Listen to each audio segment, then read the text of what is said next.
Alrighty, now that we've learned what convolutional layers are, I've created a simplified diagram here that we'll work with. And I've added convolutional layer to our arsenal of layers. Now that we have these, we're going to build a classic architecture. So we're going to build LeNet 5, which is the network from the 1990s that was able to read digits on zip codes. And we've talked about it before. We talked about it in our introductory slideshow, and we're gonna now be building it. So this neural network has a couple of convolutional layers that feed into a dense layer, and it builds on the deep net that we've already built in Keras. So if you want to follow along with a completed notebook, you can click on this LeNet in Keras notebook here, which is already done, or like me, you can copy the DeepNet in Keras demo notebook that we've already been building, and we can continue to build it into this deep convolutional LeNet 5. So that's what we're going to name this. LeNet in Keras. For me, it's a demo. And we can change the name here. So we could call it a deep convolutional neural network, or you just say LeNet 5, whatever you want to title this. This is going to be a deep convolutional neural network to classify the MNIST digits. Let's clear the outputs that we had from the DeepNet. We're going to set a seed for reproducibility, just like before. We have some different dependencies, so of course we're still loading in the MNIST data, we're still building a sequential model. We're going to have dense layers, we're going to have dropout layers. We're also going to have a few new layers now. So we're going to have all of these new guys. We're going to have a flatten layer, which we've talked about earlier. We're going to have a max pooling layer, which we talked about earlier. And we're going to have a convolutional layer as well. Because these MNIST digits just have darkness, they don't have any color. We don't need anything three-dimensional. We're just working with 2 dimensions here. So there we have our dependencies. We're going to load our data the same as before. We're going to pre-process our data the same as before. And now we're going to design a different neural network architecture. So we can clear out all of these layers that we had before from our DeepNet, and we are going to build from scratch. So first off, we're going to have a convolutional layer right at the start taking in the inputs.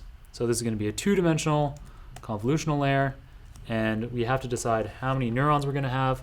Well, the LeNet 5 had 32 neurons in its first convolutional layer, so we're going to go with that as well. Let's type in 32. And we need to decide on a kernel size.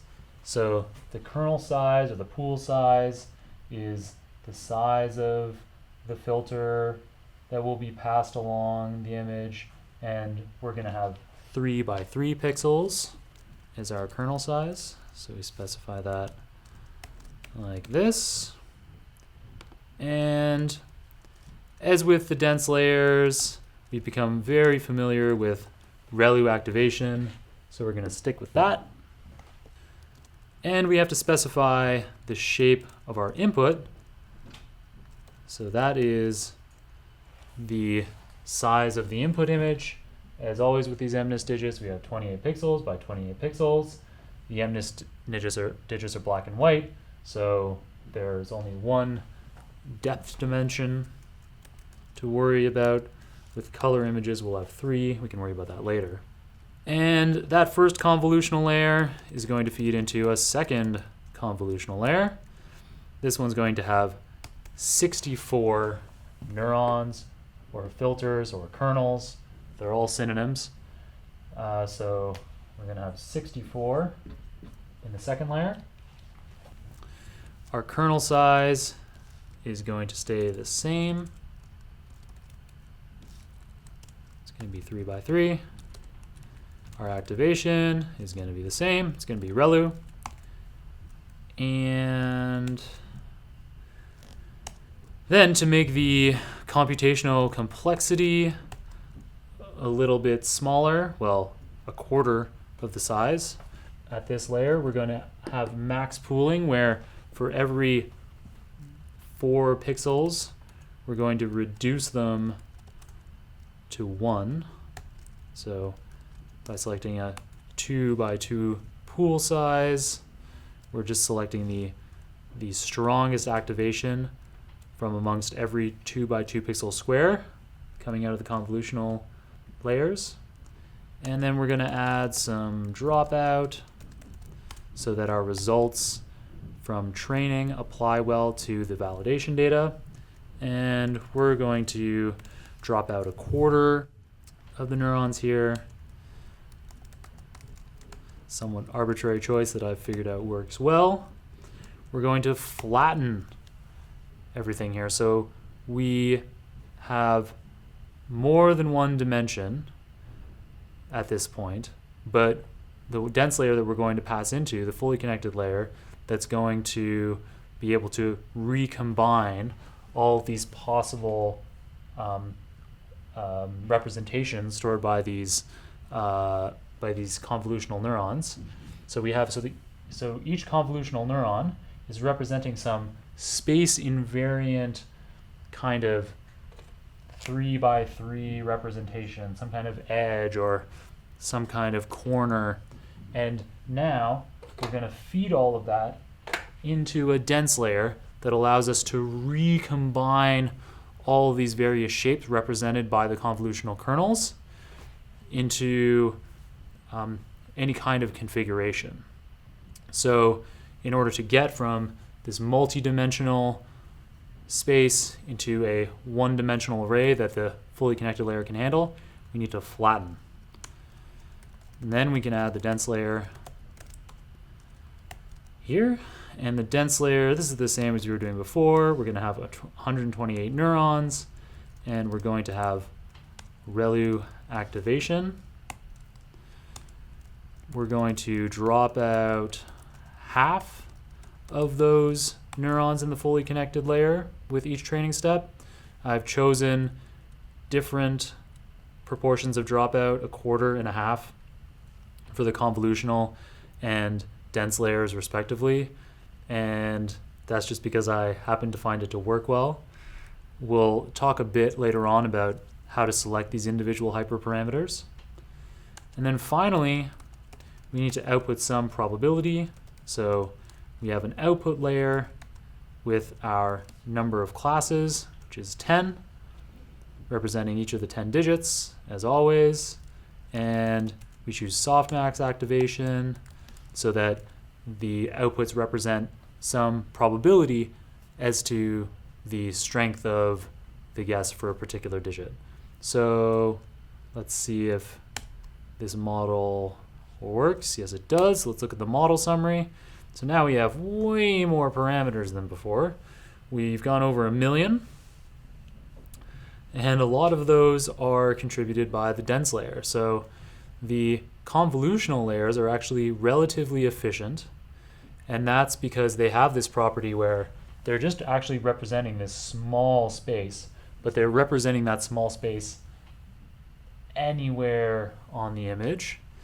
So very, very efficient. It's the dense layer that's adding all these weights.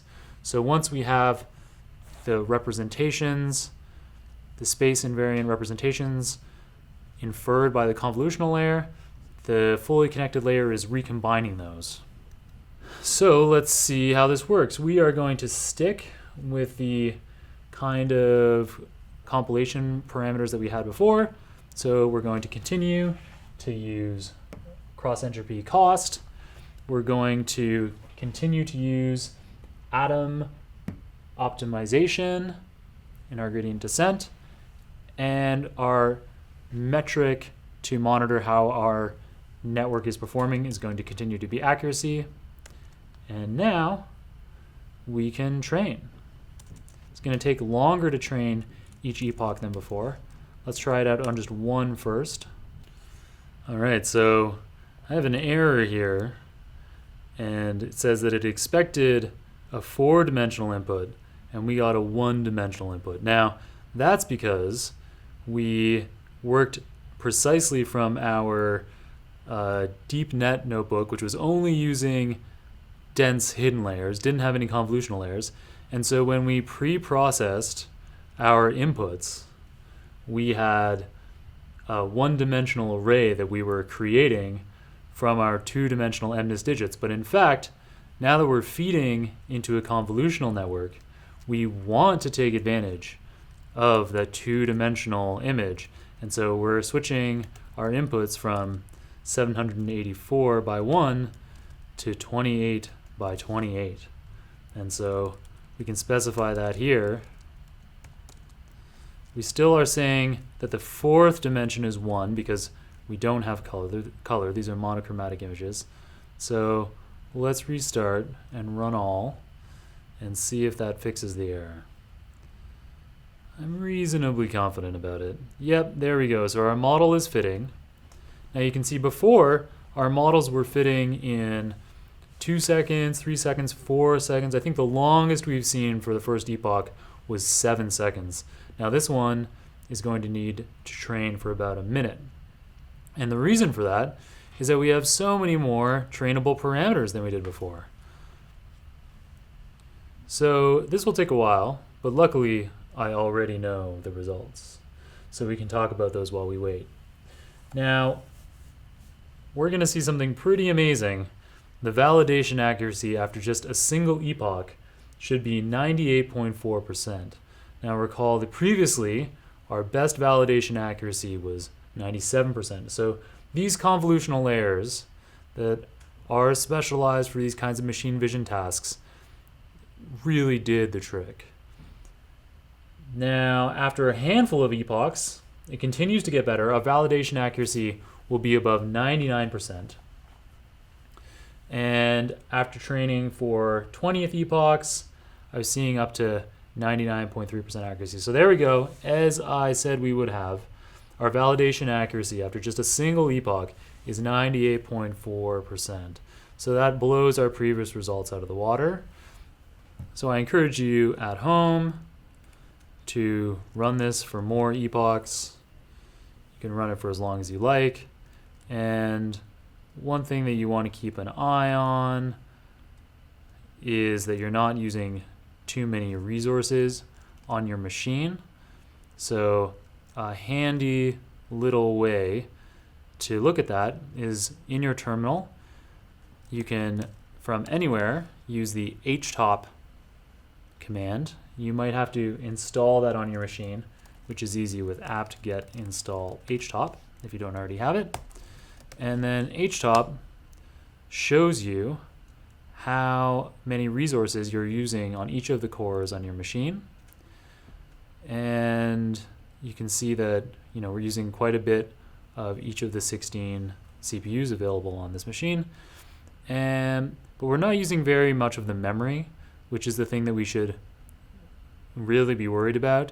If our data set was too large and we were using batch sizes that were too big, we could run out of memory, and our learning would be intractable with our neural network.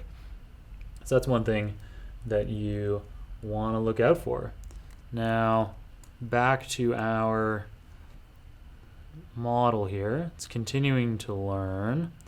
And there's all kinds of parameters here, hyperparameters that could be configured. We've got the number of neurons in the convolutional layers, the kernel size.